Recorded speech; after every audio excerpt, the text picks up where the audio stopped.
My dear friends, we're continuing the year of Mel Gibson, and boy howdy, do we got one for you today. Because I'm reviewing the classic Maverick. Oh, this thing's fantastic. Just take a look at the 3 stars on the front. You got James Garner, who played the original Maverick for the TV series, and who's an excellent actor in and of himself. You got Mel Gibson.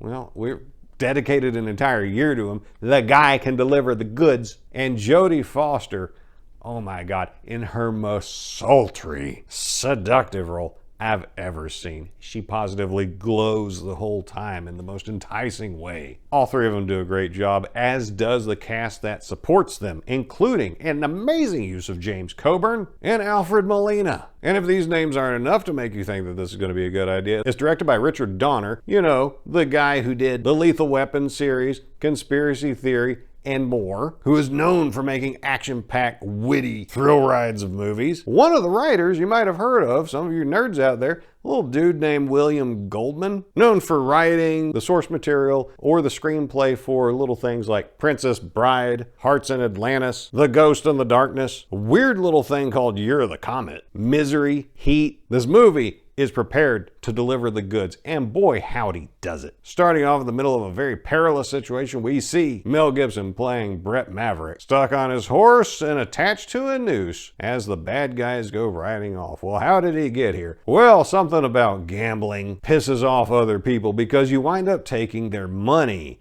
And in the Old West, when a lot more people had a lot more guns and a lot shorter tempers and a lot less law, it's a toasty situation. And old Brett Maverick, he's got to get to the highest stakes poker game in the country going on in 3 days in St. Louis. And he's going to match wits, guns, and fists with an interesting cast of characters along the way. Trying to give you a succinct overview of what goes on here would be next to impossible because so much happens in this movie. It is a roller coaster, scene to scene, so much kinetic action, so many plot developments, so much going on, but it doesn't get tiring like the Pirates of the Caribbean sequels do, where it's endless betrayal after endless betrayal, and eventually you don't know who's on whose side. It doesn't do that. The action is easy to follow, the characters are easy to follow, it's intriguing, there's some surprises that come up, and boy howdy, it is a good time. And it's very authentic, it feels very rooted in the time and the people it's supposed to represent. Seriously, this is a classic movie. I can't emphasize enough